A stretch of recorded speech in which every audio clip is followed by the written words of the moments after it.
On today's episode of the CLS Experience, we have a very special treat. She's a dynamic and exciting real estate tycoon, representing both buyers and sellers in the crowded and sexy Los Angeles luxury real estate market. She's a star of one of the most streamed and talked about shows on Netflix called Selling Sunset, where in my honest opinion, she steals the show. She showcases the definition of hard work, that maniacal drive, passion, and enthusiasm for her craft. She's just a juggernaut in all facets of life and a terrific mother. Please welcome the gritty, ambitious, beautiful, charming, charismatic, abundant, and emotionally honest Mary Fitzgerald. How you doing, Mary? Hey, I'm good. How are you? I'm doing great. We probably could have talked for an hour before we hit record, but at some I know, point, right? let's save this juicy stuff for the show. Yeah. Yeah. And it's funny because I know that you have ties here to New York and the Big Apple, and you love to visit, but you're good where you are. And I didn't say this, but I'm going to say it now. I might not be too far behind you in moving to the West Coast. Oh, well, you know who to call when you're ready to move. I know it. I'm going to be so mad at you if you don't. I definitely will. I promise. And I've had a lot of the big real estate agents on the show and so forth, like Mauricio and Tracy Tudor. But you have my word, you're first on the list for me to call. Yes. Yay. Love you.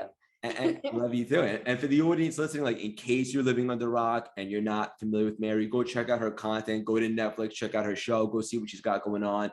I think what's most valuable today is we just have an awesome conversation. Before we start, we're going to get a little weird. You ready for me? I'm ready. Mary, what is your superpower? Oh, my superpower.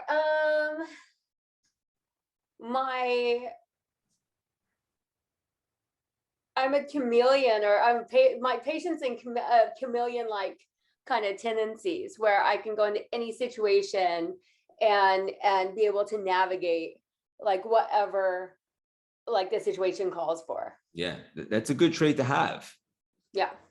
Yeah, I like that. Yeah. It's part of living 9 lives. I know you have. And you're just getting warmed up, to being honest. Well, I think we all have crazy lives, and maybe people aren't as vocal about it, but nothing ever goes to plan as planned, and you just learn from it. So why not talk about it? It's funny that you say that. And I always love to be strategic and plan things out. But as I've evolved and grown, I realized that all you can really do is like marry the process and divorce the outcome. And there's an old expression, I didn't make it up. I forgot where I heard it, but it was something like God laughs at someone with a plan. Basically, just the meaning is that life is unpredictable. Exactly. Yeah, I think you just have to just take whatever comes your way and learn from it, make the most of it, and just keep trucking on. Yeah. There's not really much you can do. And be adaptable. Yeah. I think be adaptable and really learn from it and just make the changes that are necessary to, if it's a good thing, then take advantage of it. If it's a bad thing, then learn from it, move on. But don't get stuck. Yeah, far too many people spend way too much energy focusing on things that they can't control or something that already happened. But something that I see that you do really well is kind of saying, okay, this is where we're at. How can we move forward, or what can we do with the current situation? Yeah. I mean, it's taken me a while to, I think, get to that point. Because I mean, I haven't had the easiest life. And so I think it's been a process being able to figure that out, but it's like, it is what it is. There's nothing you can do. So let's, what do you want to happen? What's your goal? Forget everything else. Let's work on how to make that happen. That's it. That's all you can really do at the end of the day. I love that mantra. We're aligned with that. And I'm excited to ask you this one because I always get a kick out of asking the all-time greats. You always get different answers. Mary, what are some non-negotiables for you? Oh, I told you. I mean, just in personal life or in business or what? Either one, really. In my personal life, I think loyalty is number one. I am very, very, I don't like to say closed off because I'm so open at the same time. But when it comes to my friends and my inner circle, I am very very picky. I don't trust people easily. And so I think I think that's number one. If you can trust someone and they're loyal, everybody makes mistakes, but if they are a loyal person and they really have your best interest at heart and they're like a genuine person, that's all that matters. Yeah. So someone that's not like that, that's non-negotiable. Yeah, and you say picky, but I think even in a better word for that is selective, because you got to be so intentional with who you surround yourself with, energy and so forth, right? Yeah, exactly. Especially now. I've always been like that, but I think especially now, we have to be very, very careful because there's so many people just trying to, get in and find out information and sell it and use it. And it's crazy that we're even in that world. But so at least I have those tools because I've always had them, but I'm even more, and I love that word, selective. Yeah. Now. You mentioned loyal. I'm just curious, when's your birthday? I'm a Leo, July 29th. Okay. So you're coming up. Yeah. I'm a Taurus in April. I'm almost loyal to a fault. Oh, love it. Yeah. Yeah. That's I think that's one of the big traits of a Leo too. So yeah. And also before you mentioned obviously being selective and intentional, and it's something I'm really big on right now in regards to like my circle and my energy and so forth. And I know the audience has probably seen you deal with this a little bit on the show and so forth, but really in your personal life, like how do you handle energy suckers or like people that they just lower your frequency, even if it's like a shame because maybe their family, whatever the case may be, but when you're around them, it just doesn't feel good. Like what's the best way to kind of handle situations like that or those types of people? Oh, that's a tough one. Because it is something I have dealt with, I still deal with. We all do. I think energy, I'm way more spiritual and all about energy now, way more than ever before, because I have realized it's so real, and someone can come into a room and sit down next to you, and I tried to process this whole I'm very like analytical about things, and so I'm like, I don't know, if I can't see it, I'm not sure if it exists. And so but then with energy, I with this show, I think it's brought it right into my attention. And then it's like someone comes into a room, they sit down, it's like nothing has happened, but you're just like, ooh, like you're just like off guard, or you feel uncomfortable, and they don't have to say anything. It's a real thing. And so I think with the show, we have had like energy suckers like on the show, and the only thing I think I try not to let it get to me. It has, I'm not gonna lie. I bought a punching bag. I meditate. I heard this about you. I'm not joking. A punching bag, and I've gone at it on a couple of occasions, and I've had to vent to remain. But now I've kind of got to the point where I go to my sauna and I just do me time and just take a step back and think things through. And I'm like, I'm not going to let this affect me. That's their problems. It's their energy. I'm not going to let that into my life. Like my life is really good. I have good people around me. If someone's not bringing the positivity like to the group, then I can't change them. You can try. If it doesn't work, you can't change them. So just let it go. And so I do that. I meditate. And yeah. I love that you said that. And like I try not to do violence anymore to my punching bag, but I'm going the peaceful route now. But that's it's a good release. Like for me, I run marathons and so forth, and it's like a moving meditation for me. But ultimately, like something that I've learned, like as I've evolved and so forth, and I recently pivoted from Wall Street to what I'm doing now with the personal development stuff. And I say very humbly, it's exploded because I finally stepped into my passion. But like just because someone's been in your life for a while, if you kind of like outgrow them, or you're just like in a different frequency, like they don't have a hall pass to stay there forever. Like you're entitled to surround yourself with who is on your level. And it's like you just said, like it's an energy. Like someone could not even say anything, and just the vibration that they're giving off can rub you the wrong way. You got to be so intentional with who you surround yourself with. I know. I think I'm still having. I mean, for lifelong friends and acquaintances, well, not acquaintances, but lifelong friends, I'm still having issues with that. Like really being able to let go with colleagues and I get it. you know 5-10 year friends. I'm okay with 20-year friends.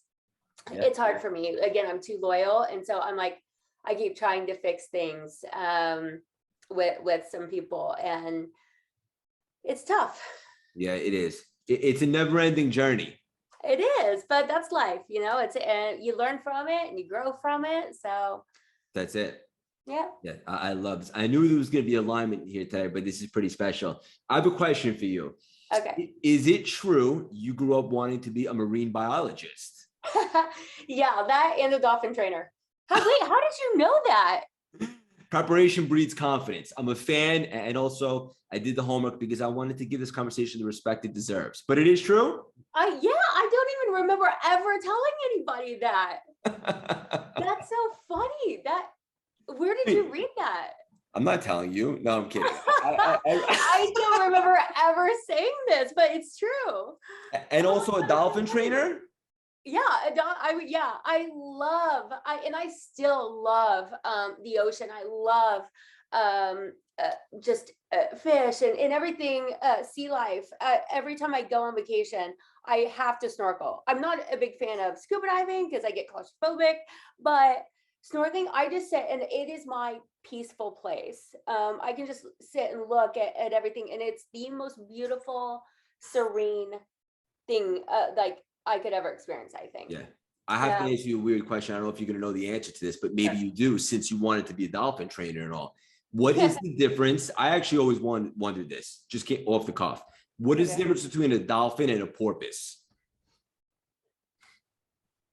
Oh, I don't know. I never became a marine biologist. When I was a kid, I just wanted to.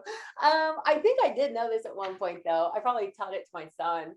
I'll have to look it up. You know what? I don't know. Yeah, we'll have to look that one up. Yeah, I'll ask my son. I'm sure he knows. He's a total brainiac. We won't go through the whole story how you got into real estate. And again, I want to suggest to the audience, 1 million strong, go check out all Mary's content in case you're not familiar. But I want to ask you this. You're very passionate about what you do. Like, it's no secret. And I really admire that because I am as well. What excites you most about real estate?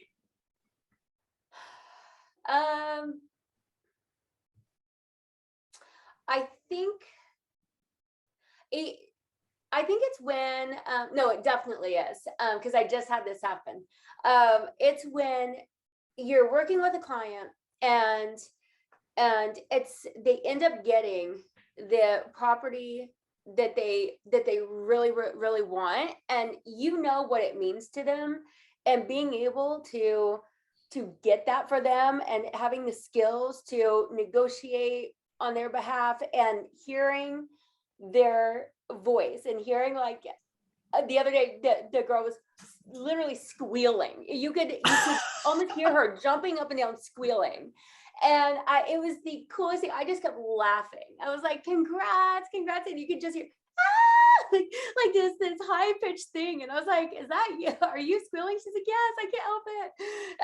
But it's amazing. And I mean, this is a $35 million place I just got an escrow on too. No big deal. Right. I know, I'm very happy about it. But I'm even more happy for them because it happened on his birthday. And this was her dream to redo this place. They're going to do this massive remodel to this $35 million house. And it's we got him a great deal, like epic deal. And so it couldn't have gone better. And just hearing the excitement and knowing that this is going to be life-changing for them. It's going to be just like a massive project that she's going to love. There's nothing better than that.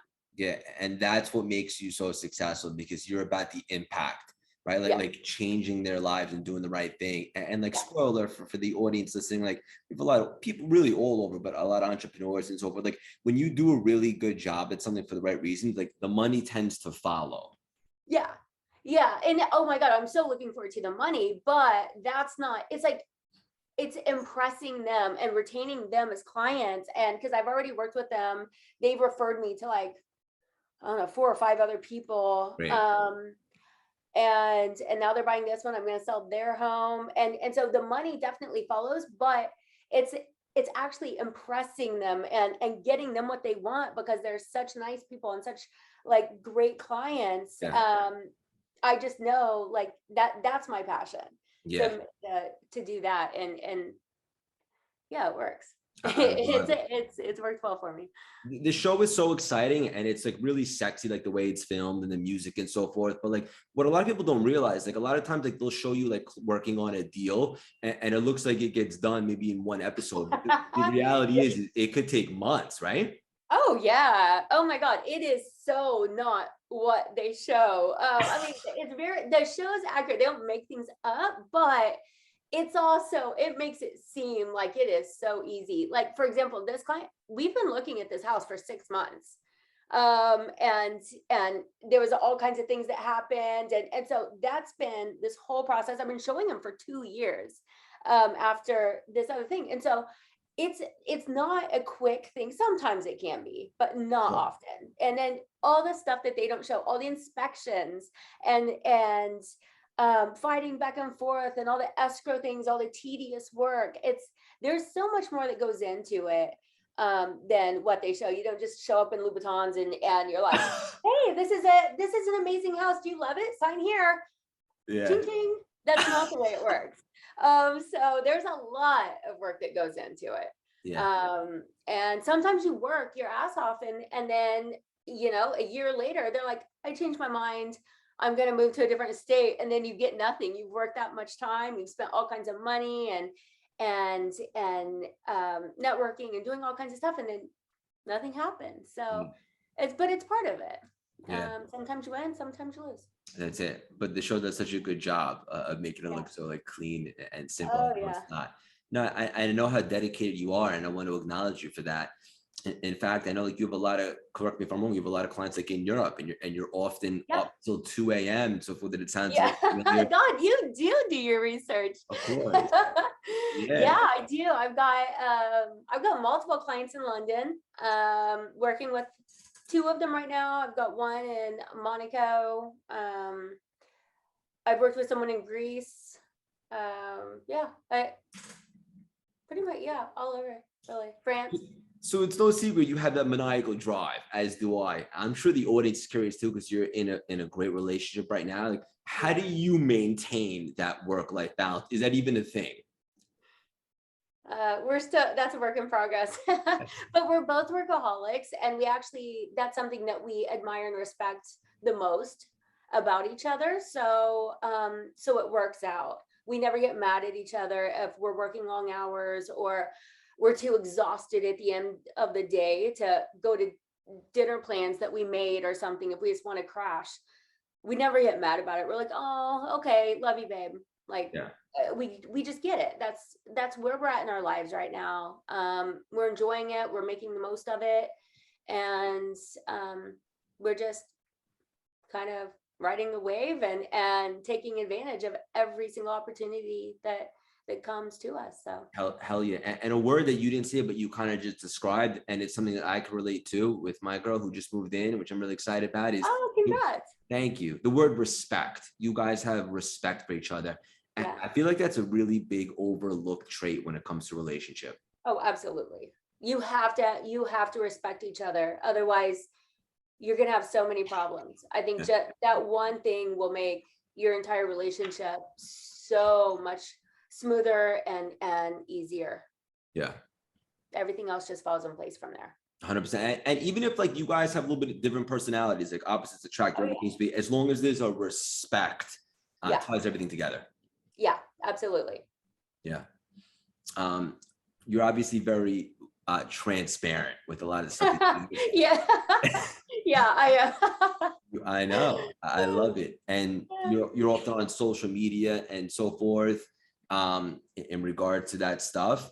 And right now you're going through a little process that you're kind of sharing with the world with the fraternity, right? Yeah. Yeah, I am. I just had the egg retrieval yesterday. Congrats. Morning. Thank you. Went better than expected. We got more eggs, and then we have they just called me right before this, and I had 15 eggs that were retrieved, and then we got 10 embryos out of it. So Wow. yeah, that's it. It's for my age, it's pretty good. How old are you? 39? Getting ready to turn 42. 42 years young? I feel young, but my body is not. I mean, my reproductive organs aren't saying I am, but they told me a couple years ago that it would decrease like by 50% every single year once I turn 40. And I was like, oh, all my levels were high. I'm good. I don't have time for this, because it's a intense process. You have to go in every single morning, get ultrasounds, blood work, like go and do all the medication, and a lot of realize, injections, like, right? that's hard. Yeah, I had like 3 or 4 injections a day at one point. So, I mean, it was pretty intense. But luckily I only had to do it for 2 weeks, which some people have to do it for much longer. So, and then after my egg retrieval yesterday, I was like, they said I was going to be in bed all day. I was going to feel terrible. I got out. Well, first they gave me my phone, and they said, you can call your husband, let him know. And I picked up my phone, and there was a client on there. So I started working. They were like, what are you doing? I was like, oh, no, I'm not. It's just really fast. And they were like, are you crazy? I was like, no, it's fine. But I got out and I felt perfectly fine. I got so lucky. Like it Awesome. just didn't take me down. The process went better than expected. And so, yeah, gonna be happier. Hell yeah. Kudos to you. And I admire the fact that you do this and like you take the world on a journey with you, which I think is really cool, because I'm sure a lot of women go through this and it's not an easy situation. Why is it so important to you to showcase the journey? I think because I think it's a lot more relevant than people realize. So many women are prioritizing their careers and waiting until, they're even in their mid 30s or late 30s. They don't have to wait as long as I did, but a lot of people have fertility issues that they don't know about. Or if you wait until you're in your mid 30s, then and then you're trying to find the right guy, and then by the time you actually date for a couple years and get engaged, get married, then you're like, wait, I might be screwed now. And it happens to so many people. I mean, for instance, even on our show, Emma, Chriselle, Heather, Amanda, me, 5 of us on our show have either done it or are need to do it. And we're all like, okay, we got to figure out timing to be able to fit this in. And we asked Netflix if they wanted to, or our show, if they wanted to follow along with it. And I think that they feel like it's too personal, I think. But we're like, it's really not, because people are embarrassed about it. And I've had a lot of people be like, why don't you just do it the normal way? Because at a certain age, I had my son young, and then I prioritized my career. I wasn't with the right guy, and now I am. And so for the child's sake, for my husband, and for our careers, we need to put an insurance policy in place. And so we can do it in a year, and we can do it in 2 years, whatever, if we want, or we can do it now, whatever. But at least that insurance policy is in place, and we know that the baby's going to be healthy, because there are issues that come up the older the women get. And so I think it's a responsible thing to do. If you have the funds and the ability to do it, it's very important. I think it's an amazing thing to do. Agree. And just to be clear, like, this isn't an opinion, like this is science. And I love that you're like breaking the stigma and letting girls know and females know, like, this is a part of life. Yeah. It is what it is. Yeah. I mean, but people aren't getting married at 18 anymore, right out of high school. I mean, we're waiting until we're like 40 or so like 30s or 40. And so it's too late for women at that point. That's when there's a big portion of women that are almost infertile by the time they're 40. Oh, really? Well, they have a lot of issues. Yeah. I have so many friends that are still in their late 30s, and they've tried for years and years and years. to get pregnant, and they've had to do in vitro too. I don't know what's happening, but it is a major issue. And I don't know if it's just people never waited this long before, or if there's something that we're doing in this time period that's affecting it. Whatever it is, it's a real issue. Yeah. So I just thought, if I have the platform, talk about it, make it not a bad thing. It's Yeah. like it's a good thing to do, and Yeah. no one should be embarrassed about it. No one should think it's crazy to do. It's smart. And ladies, It's or even, ensuring yeah, your possibilities. and even guys like that have a significant other, like what she's showing, Mary is presenting an option Yeah, to people. yeah. It's just that option is there. Otherwise, you might run out of time, and then what do you do? Yeah, I love it. Yeah. Pivoting for a second, it's no secret right now that interest rates are hiking with the real estate market. A lot of people are a little bit scared, or whatever the case may be. What do you think is going on with that, and what can we expect? Yeah, well, I think in the beginning it started rising, and I think it had a bit of a different effect right in the beginning than Yeah. what everybody or the government, whatever, like thought was going to happen, because then so many people jumped in before it raised higher, and I think the purpose was to slow the crazy market down, and then even more buyers jumped in even faster to take advantage before they rise even more. Well, now it's starting to slow down just a little bit, a tiny bit. And then I don't know, I think we're such a stable market here, but we are seeing less multiple offers, like where people are just insanely offering above asking, and like 30 offers on a property. So it's starting to very gradually slow down, and I think probably by the end of the year it's going to just stabilize a little bit more. Yeah.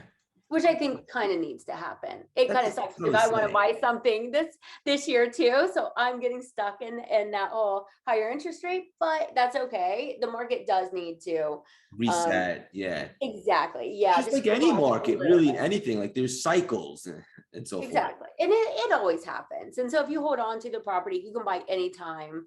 And if you're holding on to it long term, you're going to be okay. But Yeah. Interest rates, obviously, that's you want to get in when they're low. Understood. Yeah. Yeah. So Cool.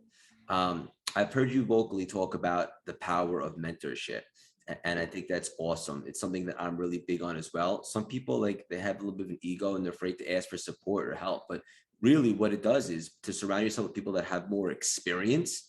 You're able to kind of, I don't want to say cut the line, but advance so much further.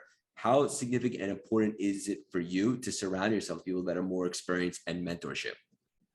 Oh, extremely important. I think that is how I've gained all of my valuable knowledge. But I sit and I will, especially Jason, I had a mentor when I first started in real estate. I started in the South Bay, and I had a great mentor.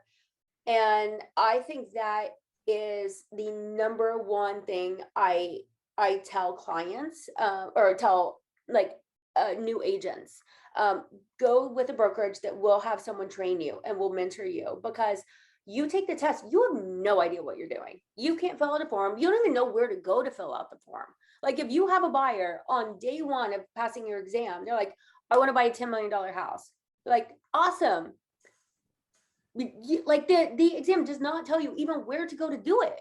And so I think it is without a doubt the most important thing people can do, because then you will get walked through with people that have been through it, that have learned the hard way, that like can save you from making all of those terrible mistakes, so that you can best represent your clients and you can be on the path doing things the right way right from the start. Yeah. It's almost like you would want to work with someone that has help, that has support, that seeks out mentorship. And if they're not, then like, that they don't know what they're doing. And so it's like, how can you trust someone that has no idea what they're doing? You want to give someone like the newbie a chance, but if they don't have someone guiding them, I wouldn't do it. I wouldn't buy something from someone that didn't have someone guiding them. But if you just sit, any new agent, if you just sit back and listen, I will take Jason on if there's any development opportunity or something. I'm like, hey, do you want to come check out this place? And just I can just sit back and watch him looking at things and noticing certain things. He's like, oh, well, this needs to happen, whatever. And that is just so much knowledge for me because I'm not a contractor. But all of this just keeps I just keep building my knowledge. yeah, just all the knowledge that I think it is the best thing you can do. Just sit back and just listen. Yeah. That's all you have to do. When you first started working with him and you were first coming up, is it true you right away you closed on $8 million property? Oh yeah, I got a new listing. Yeah, I got a new listing in Bel Air. Within, God, you know so much about me. Weird. Okay. Yeah, it was in Bel Air, and I met him at an open house, and yeah, listed his property. You got to put yourself out there. Yeah. That's the bottom line. Yeah, open houses are so important for new agents too. Really? That's where you meet. Oh yeah, well that's where you have people come. You have some looky-loos, but you have most of the people that come in are looking for homes. They're in the market, so that is your best opportunity to engage with someone and create a bond where you can get them as a client. Where else are you going to go where it's all buyers coming in? Yeah. Like you can go to a restaurant or something, network, but most people aren't going to be buyers. At an open house, you have the best odds. So yeah, I would always recommend that for new agents. I love it. I love the alignment here. I wanted to ask you, where do you get your work ethic from? I don't think I ever had a choice. I had my son when I was 16. So no, you did. I think it's part of my personality. I mean, I can go back and forth a little bit where I'm like, I just need a break. And so I'll take like a week or two off and I'm like, I really don't want to do anything, but I end up doing it. Like I end up working the whole time, but I do get to that point where I'm like, I need a mental break because I do push myself pretty hard. Same. Yeah, but I think since I was 16, I never had a choice. It was survival. And so it's the only thing I've ever really known. And then I think once you get a taste of success, I've always wanted more. I've always wanted to be better, to push myself. And so now I think things keep getting bigger and bigger. So it's like, maybe I don't need to work as hard, but I want to. Bang. Yeah. So true. In regards to that, like I imagine you find it challenging to really disconnect. Yeah. There's so much going on now. It's busier than ever, and so many different. I feel like I'm pulled in like 100 different directions all the time. And I'm getting used to it, but I realized my assistants, when I've hired them, they're like, oh yeah, I can totally handle it. And then my last one only lasted for a couple months. I was like, I think it's gonna be fine. And she's like, I was like, okay, because it's a lot of different things from just with real estate and press and collaborations and PR and events and stylists and hair makeup and all these different things where it's like organizing different things and personal stuff. And then our schedules are constantly changing every single day. So I'll tell her to schedule something. And then I'm like, oh, wait, okay, this came up, this takes priority, reschedule this. Now this goes to here. And then a client will cancel on me. So then we're switching everything around again. And it's a lot. But I think it's just finding someone that thrives on that. Yeah. And yeah. You do. And people think they do until they're put in the middle of it. And then they're like, yeah, but energy doesn't lie. And like you right now, when I asked you that question, you were going in, you lit up like a Christmas tree. Like you genuinely love this stuff. Yeah, I do. I would never be able to be one of like the just a 9-to-5 worker in a cubicle. I could never do that. It is the funnest thing to see something different every day, have a different itinerary every day. You never know what you think you know what you have going on, but then everything changes. And so it keeps you on your toes. I think it's fun. And people are probably thinking like, oh, that sounds scary because there's no guarantee, or it's not stable like a 9 to 5. That's one perspective, but another perspective is it's also very exciting. Yeah, it is. And you get what you put into it. And sometimes it does take a while to build yourself up to where you can just handle the ups and downs, because that's the most successful agent still has ups and downs. Yeah. I mean, that's just the nature of the industry. So as long as you're good with that and you manage your money well, enjoy the time where it's slow. That's it. Plan vacations, because we always know at certain times in the summer, certain times between Thanksgiving and New Year's, it's pretty slow. We're filming now, so now we have to work around that too. But so when we're doing that, but normally you just take advantage of that time. Don't freak out that things are slower. That's everybody's slow. Yeah. So, but yeah, just for the right personalities that thrive on the changes and the thrill of the new, I think it's the best industry in the world. I love it. And the passion is contagious. You mentioned filming right now. We're not yet. I'm not. Understood. I always take a question from the audience. It's so engaging and loyal. And the one question that everybody had for you was, do you plan to, or can you even tell us, do your own spin-off or anything specific with Romaine? I would definitely be open to that. I think we've given it thought, and I mean, we love Selling Sunset. I would never leave it. So, but if there was an opportunity to do another show at the same time, or after this, ends, if we did like maybe some sort of a flipping show or something like that, where it can follow our lives, and then also with us, because that's what we're doing. We're getting ready to start doing that too. He's getting his GC license, and between the two of us, I think that would be a fun show where it still gives like that, the flipping side of it, but then also the personal, like fun, like side of it, like Selling Sunset like brings. So yeah, we would enjoy that. I love it. Yeah, you got married on air. You do all this stuff right now on social media. You seem very comfortable being vulnerable, which I think it not only is it sexy, but it's a superpower to be vulnerable and show your hand like that and so forth. Was that always the case for you? Did you kind of lean into that when you started filming the show?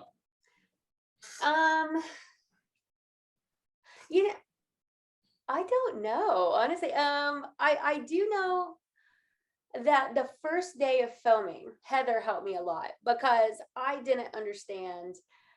It was so funny. I was like, I'm so nervous. I don't understand, like, what am I supposed to do? Who am I supposed to be? And she was like, what do you mean? I was like, because I'm not like a flashy dresser. I'm not like this over the top personality. I'm not super funny. I don't know a little credit. who I'm supposed to be. And she's like, it's a reality show. Just be you. They picked you for a reason. Yeah. And I was like, duh. Okay, well, that makes sense. But I still, like, I have to kind of check myself, because I realize, like, we're sitting in a group at the office and everyone's like cracking jokes, doing things, and normally I'm sitting there like lost in work, and I even notice when I watch it back, I'm like always having this like, what, like, look on my face, because I'm always working and I zone everything out. And then they're like, Mary, and they'll say something, I'm like, wait, what? And I'm always lost because I'm not paying attention to anything. But I don't know, I guess over time, I just realized no one's perfect. Everyone has issues. Everybody has insecurities, and it would be so just insincere if I acted like, oh no, we're perfect. I mean, I have no issues whatsoever. Like, I have no insecurities. I have, like, my life has been perfect from day one. I mean, that's just not real. No one's life is like that. I mean, nobody. There are people's life like that, good for you. But no one I know has had an absolute perfect life. So I think it's relatable. And yes, and if I can, and people try to tear each other down all the time. So I guess when I've started seeing stuff on social media and just in the press, and I'm like, you know what, let's just make this more mainstream. Like, things are not, I just want to, like, make people comfortable with life when it goes up and down, and just being honest about who you are. If people don't like it, fine, then don't like it, but just own it, I guess. Yeah, and you mentioned, I think it was Heather was telling you just be you. Isn't it interesting? And this is something that I learned when I pivoted to start my personal development brand on social media, and I say very humbly, it's exploded. Like what I found so interesting, and it seems like you probably agree, is the more you are, the more authentic, the bigger the connection with the audience.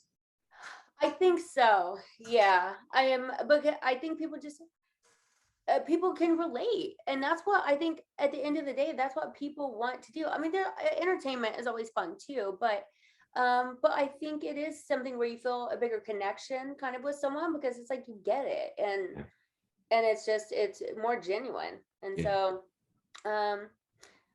yeah, I mean, but I'm the worst liar ever. Everything's written all over my face, so I couldn't even pretend to be like something else if I wanted to. Like everything is written all over my face every time. So I kind of have to just own it and just deal with it. Probably better off. This is awesome. The only negative I got going on is we don't have 10 hours to chat. We'll land the plane with this. I'm just curious because I have a feeling that you're into this based upon the conversation. Yeah. What are your thoughts, and what is your position on the law of attraction and the power of intention and stuff like that? Do you utilize that? Yeah, I think I totally believe in that. I think if you surround yourself with positive people, influential people, motivated people, like you will become that. If you're around people like that are negative and want to tear you down, like your life will change, and not for the better if you surround yourself with that. So I think I totally believe in that, and I feel like maybe that's why I am very selective of who I surround myself with, and it's very, very difficult for me to be around toxic people, because I'm very sensitive to people's energies and stuff. And so when people are super toxic, I want to help. I want to give people benefit of the doubt and try to change, but it is like extremely difficult for me to be around people like that. Same. Yeah. You have a really good positive aura about you. It just feels very genuine. It's contagious. I wanted to acknowledge you for that. Thank you so much. You too. Thank you. It's fun to talk to like good, happy people, right? Yeah. Like positivity. So much better. And like I was saying, for the audience, like go check out what she has going on. I think what was most valuable today is just an awesome conversation. We just blew past 1 million downloads. The audience is really engaging. They're big fans of yours. What's the best way for the audience to support you, Mary? They can find me on the Mary Fitzgerald, on, I think it's Instagram, Facebook, and TikTok, I think. I love it. Best part about this for me is it's just the beginning of the friendship. What's the best way for me personally to support you? This is awesome. Done. So I'm going to shoot you a message on Instagram. Yeah, we'll continue to connect there. Mary, I want you to know you're the definition of perspective, heart, and growth, from taking your life experience to spreading positivity, light, and deep truths. You're a true visionary, role model, and beacon of hope for anybody coming up today with big goals and aspirations. I could personally guarantee your best is yet to come. Keep on spreading your wings and leaving your mark on this world. So much love and respect for you. Thank you so much for stopping by and dropping these priceless nuggets today. Thank you so much for having me. That was an awesome conversation. Thank you so much. You're so cool.